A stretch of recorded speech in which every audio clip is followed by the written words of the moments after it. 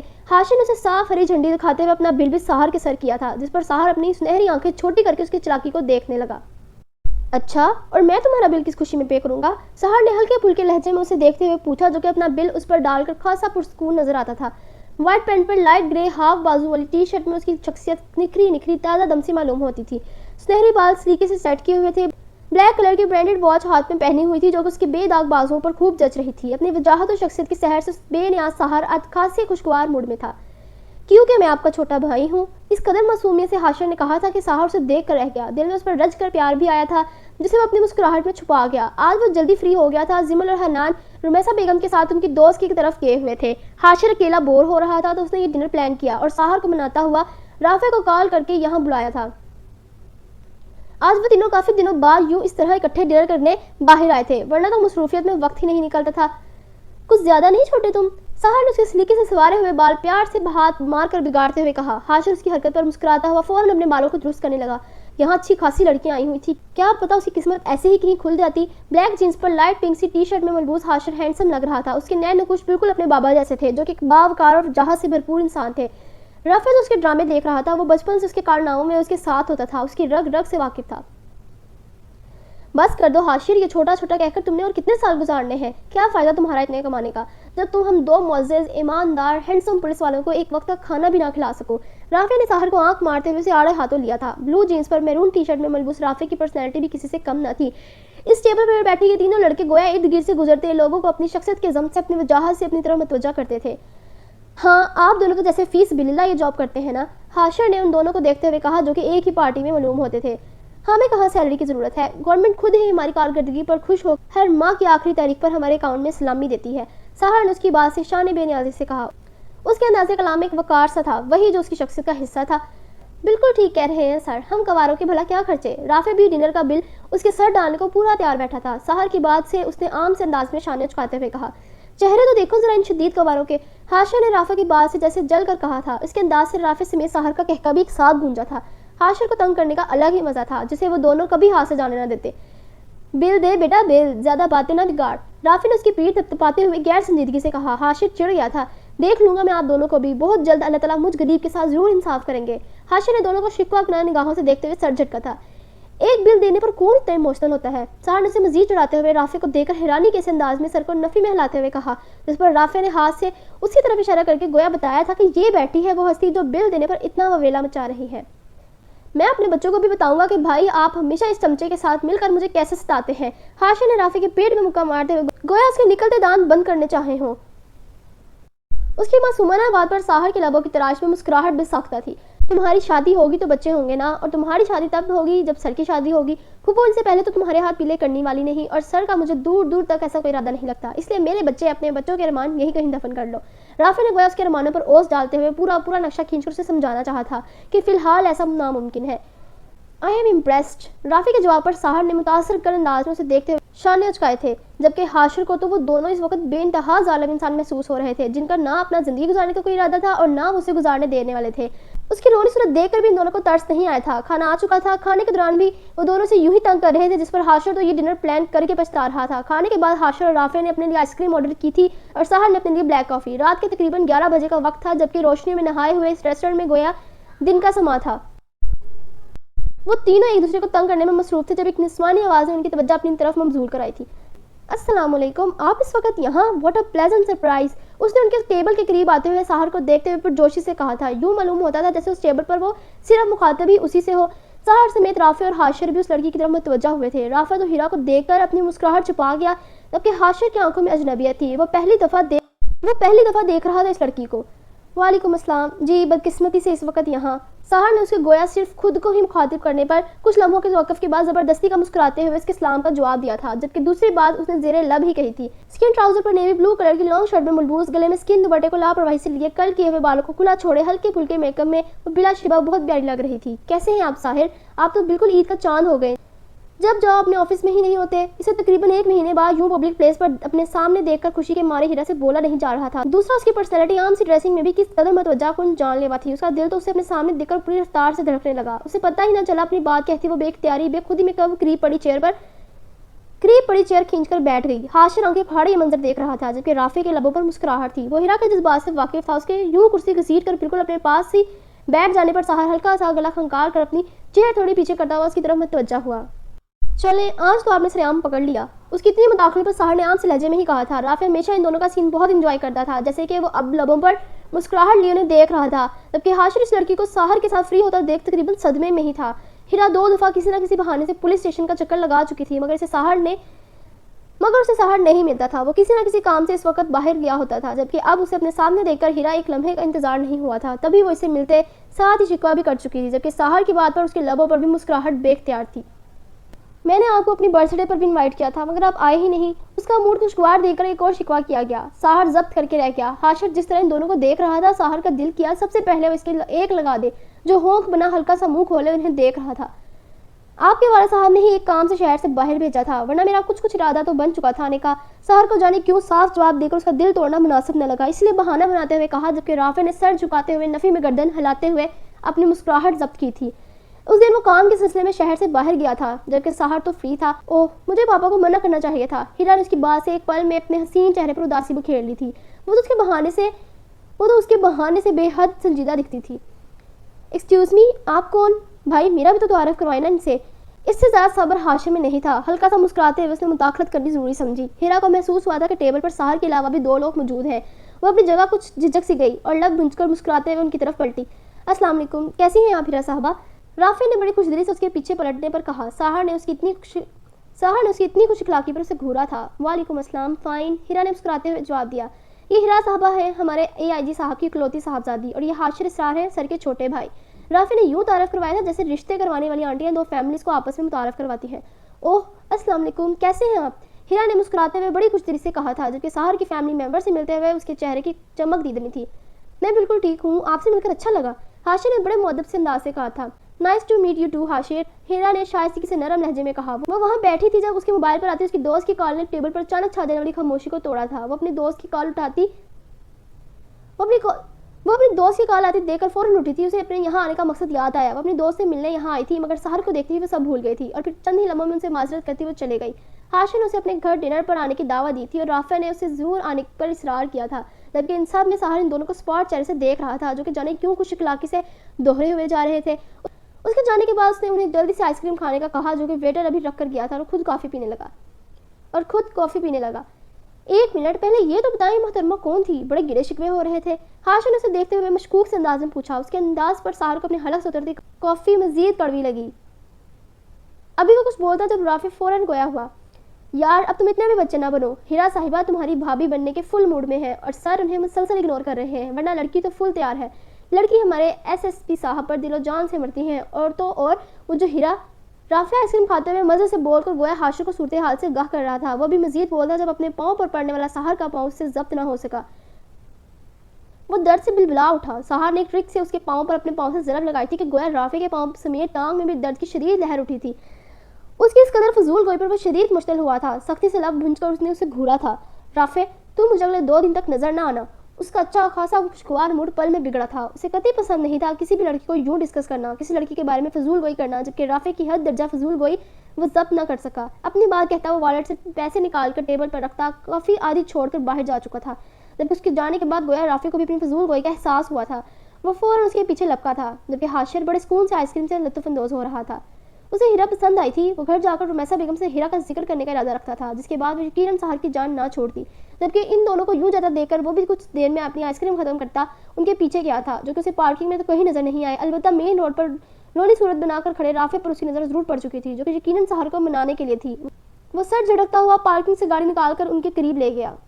یہ آپ نے حازم سے پوچھا کیا سارا دن کہاں غائب تھا؟ ادینہ تائی نے فرحان صاحب کو چائے کا کپ تھماتے ہوئے بگڑے ہوئے تیور سے پوچھا۔ ہاں، آج وہ لاہور گیا تھا، بتا کر کیا تھا مجھے۔ فرحان صاحب کا لہجہ عام سا تھا، ان کے یوں اچانک بگڑتے موڈ کی وجہ انہیں سمجھ نہ آئی۔ کیوں؟ یہ فاطمہ کو کیا میرا ہی بیٹا نظر آتا ہے؟ جب اس کا دل کرتا ہے اسے نوکروں کی طرح بھیج دیتی ہے اس مہارانی کے دربار میں حاضری لگانے۔ ادینہ تائی نے ان کے پرسکون مزاج کو دیکھتے ہوئے مزید جل کر کہا۔ جب سے حازم لاہور سے واپس آیا تھا اس اپنے کمرے میں بند تھا۔ ادینہ تائی کو تو اپنا بیٹا ہاتھوں سے نکلتا ہوا معلوم ہو رہا تھا۔ یہ سب انہیں اسرا کی پڑھائی ہوئی پٹی لگتی تھی، جو اس سے مل کر آنے کے بعد ہمیشہ یوں ہی گمسم ہو جاتا تھا۔ تو پھر کون جائے گا؟ اور حازم کو زبردستی نہیں جاتا، وہ اپنی مرضی سے جاتا ہے۔ تمہیں تو خوش ہونا چاہیے کہ ہمارا بیٹا فرما بردار ہے، اپنی چچی چچا کا احساس کرتا ہے۔ فرحان صاحب نے چائے پیتے ہوئے دیکھ کر سمجھانے کے انداز میں کہا۔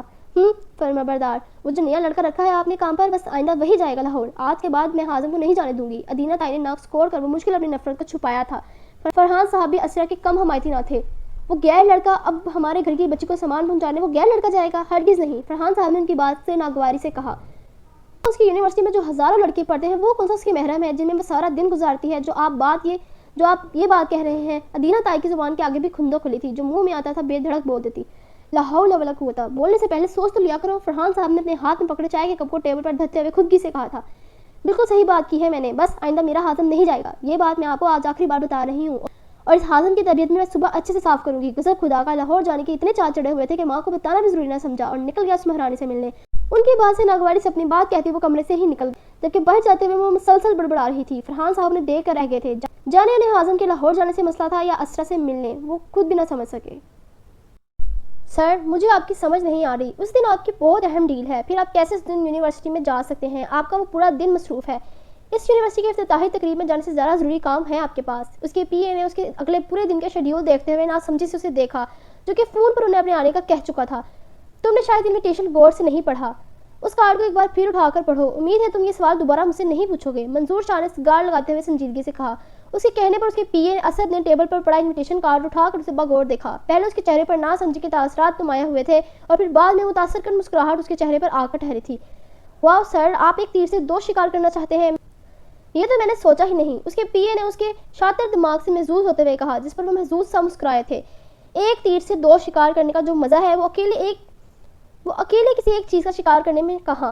ایسی پلاننگ کرو کہ کسی کے وہم و گمان میں بھی نہ ہو اور یہ شخص اس دنیا سے رخصت ہو جائے۔ جتنے روڑے اس نے میری راہ میں ٹکائے ہیں، اس سب کا بدلہ میں اسے ایک دفعہ لوں گا۔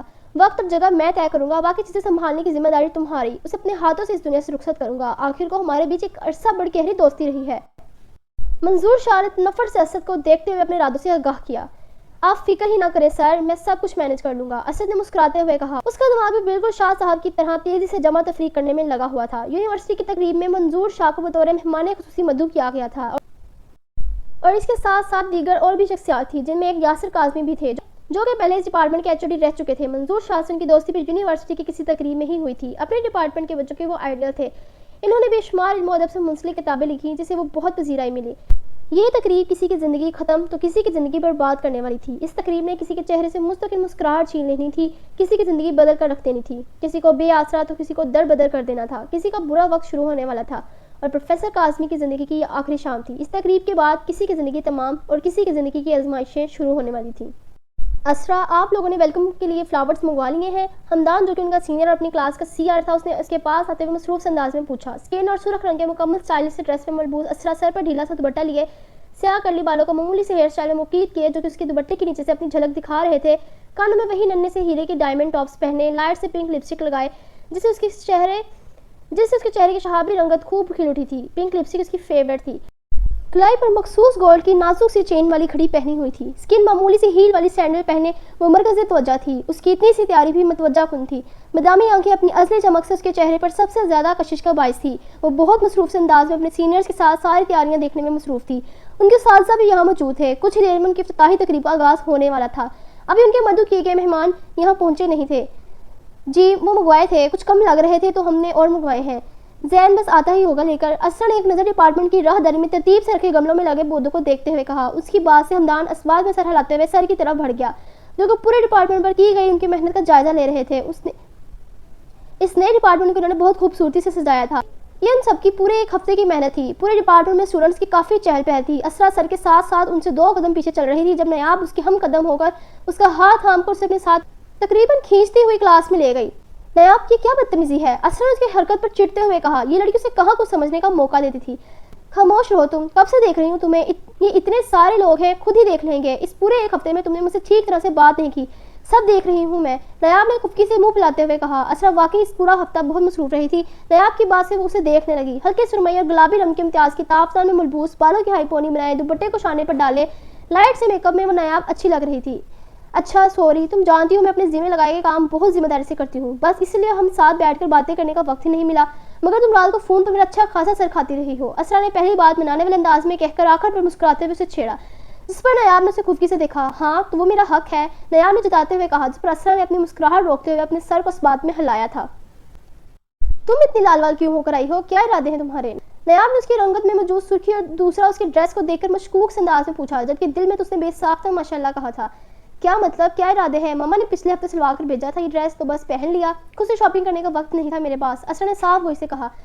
بھائی تمہاری ماما کی چوائس کی تو داد بننی پڑے گی، بہت پیارا لگ رہا ہے، نیاب نے دل سے کہا۔ اسرا کا جوڑا قیمتی اور نفیس تھا، اس کی اسکن کلر کی شرٹ پر خوبصورت سا لائٹ سرخ رنگ کا امبرائڈری کا کام ہوا تھا، جبکہ آستینوں پر کیا گیا معمولی سا سنہری مرر ورک اسے مزید پرکشش بنا رہا تھا۔ اسرا آپ کو سر بلا رہے ہیں، ابھی وہ کچھ کہتی جب فرحان نے آ کر اسے مخاطب کرتے ہوئے کہا، جس پر اسرا نے اس بات میں سر ہلا کر اسے 2 منٹ میں آنے کا کہا، جس پر وہ چلا گیا۔ کیا بات ہے، یہ باگر بلا بڑا منڈرا رہا ہے تمہارے ارد گرد، یہ رمشا کا چمچہ ہے، اسرا سے ذرا محتاط رہنا، نیاب نے ناگواری سے اپنی کلاس کے فرحان کو دیکھ کر کہا جو کہ رمشا کا دوست تھا۔ ہاں تم ہو نا میرے ساتھ، تو پھر مجھے محتاط رہنے کی کیا ضرورت ہے، چلو میرے ساتھ، اسرا نے اسے ناگواری سے فرحان کو گھورنے پر مسکراتے ہوئے اس کا گال کھینچ کر کہا۔ نیاب کے کچھ آتے اسے بہت محسوس کرتی تھی، جن میں سب سے زیادہ اس کے لیے کانشیس ہو رہا تھا۔ کیا یار یہ ذاب گلے ڈال لیا ہے تم نے، میں نے ابھی تک ایک سیلفی بھی نہیں لی تمہارے ساتھ، سر اب کچھ خود بھی کام کر لیں، سارا کام ہم نے تو کر دیا ہے، اب ہم نہیں جائیں گے بلکہ فنکشن انجوائے کریں گے، نیاب نے ناراض ہوتے ہوئے کہا اور کلاس میں موجود چیئر پر منہ بسور کر بیٹھ گئی۔